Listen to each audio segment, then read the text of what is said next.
I'm Scott Rogers. I'm the director and founder of the Institute for Mindfulness Studies, which is located here in Miami Beach. And I work with lawyers and law students teaching a program called Juricite, which explores mindfulness-based methods of becoming more present in this moment, more effective at work and at home, a greater sense of connectedness to the world around us and the people who we're with on a day-to-day basis, and a general sense of well-being.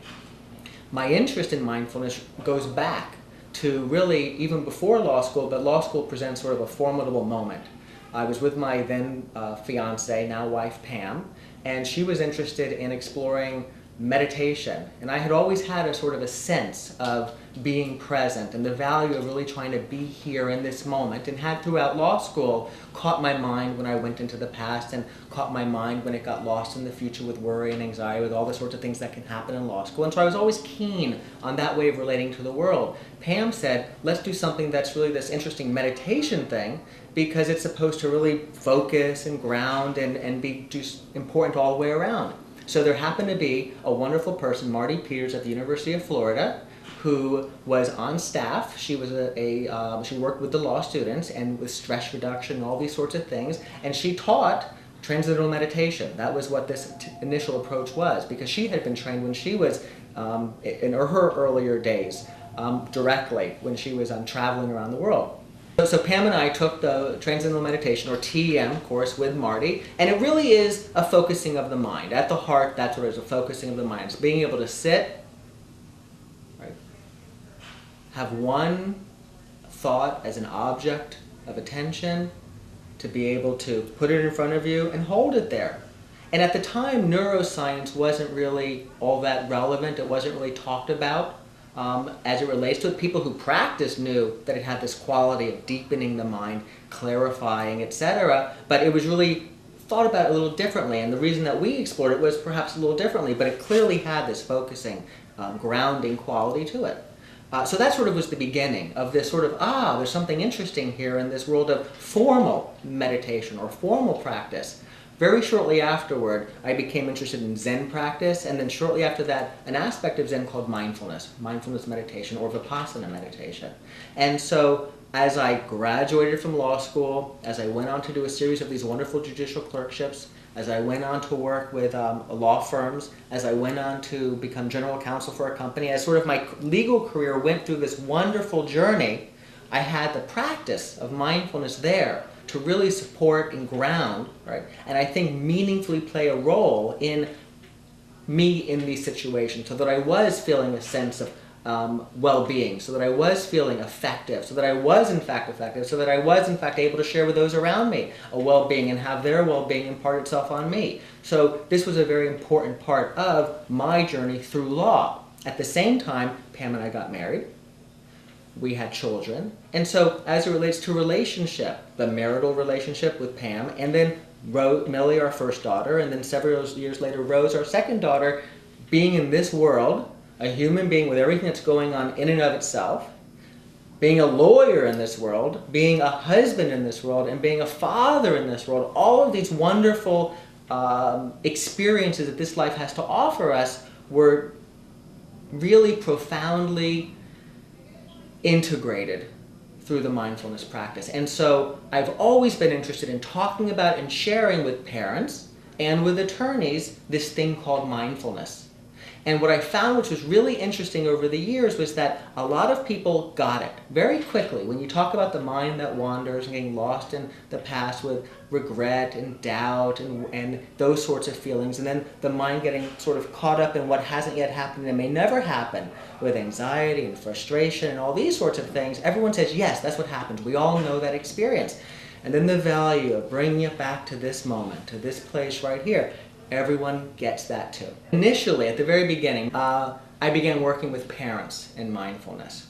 And my interest in applying mindfulness in a way that could become more accessible to people was to not necessarily go about it the traditional way, which has extraordinary value and was the way that I was introduced to it, but rather see if maybe, given that I am deeply embedded in being a parent, and since I found that mindfulness would wake me up, that this mindful mind would wake me up during the moments of challenge, right? Especially when I was in relation to my children, I thought, what if the child could become the cue, the mindfulness cue, to wake one up? Because while the ego doesn't necessarily like so much to turn inward, while the ego doesn't really maybe like to wake up so much, there's this wonderful saying that enlightenment is the ego's greatest disappointment, right? We want to stay protecting ourselves. We want to stay defensive. We don't want to necessarily go, I see the larger sense of it all, because that could be a little scary. So mindful parenting, the work I did with mindfulness and parenting, was geared towards developing mindful cues that introduce the child into the practice. So for example, a wonderful mindfulness verse in general that anybody could use at any time would be, with every step I take, my heart beats. And so it's this wonderful opportunity when you're going through your busy day, walking from this person to this person, or this place to that place, going to court, meeting a client, whatever the case may be, rather than have the mind just caught up in this feverish, maybe somewhat contracted and worried place, to be able to go, I'm alive. My heart's beating. What a wonderful way to open up to that moment, and then have more of a sort of regulated balance come across the body. So we're really more ready for that next moment. Well, the mindful parenting verse would take that general verse and say, okay, with every step I take, my child's heart beats.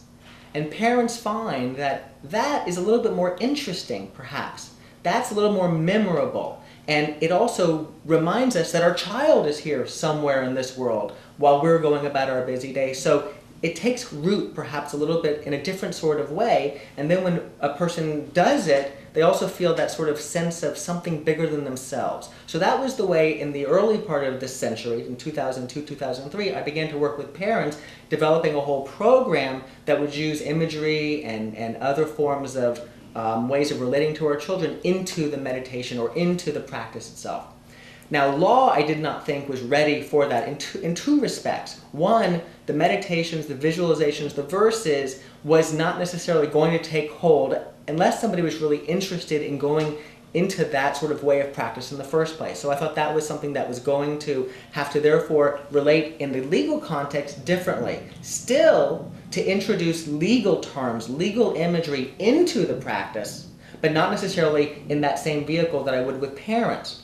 So Juricite is the approach that was developed that works with lawyers and teaches fundamental mindfulness concepts and experiential exercises using legal terms and images like pain and suffering, like attractive nuisance. These things that as lawyers, especially when we were in law school, we found so interesting and exciting. So it really already awakens a vibrant part of the excitement of the law to actually use those as the springboards to then in a way that's very direct. It's not legal discussion, but it is very immediately tied to what those terms mean from a slightly different perspective, to let that be the vehicle to work with and talk with lawyers about this wonderful thing called mindfulness. Therefore, it's more memorable, it's more accessible during the day, and it's quite honestly just more interesting and fun to be having these conversations in this group, and it creates a language that then groups of lawyers can then use to sort of support and perpetuate this way of remaining awake or waking up during the day when we might otherwise get caught in stuff. Now, the neuroscience was the part that really sort of clinched it to me, because the neuroscience, lawyers have skeptical minds. We all wonder, right? But lawyers in particular have such a sense, and I can relate to this myself, of, well, I have a lot of things to do, and I have a lot of things that I can choose to do with my time. So why this in particular?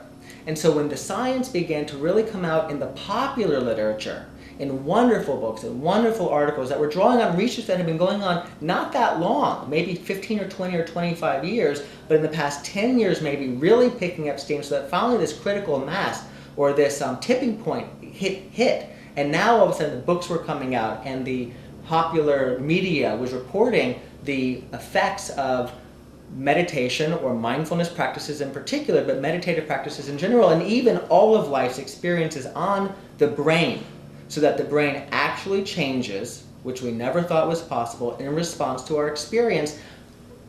That piece of the puzzle, along with sharing it in a way that could be the general mindfulness tradition of sharing, or in a way that I think has a particular resonance with lawyers, made it something that was really exciting and really ignited my passion.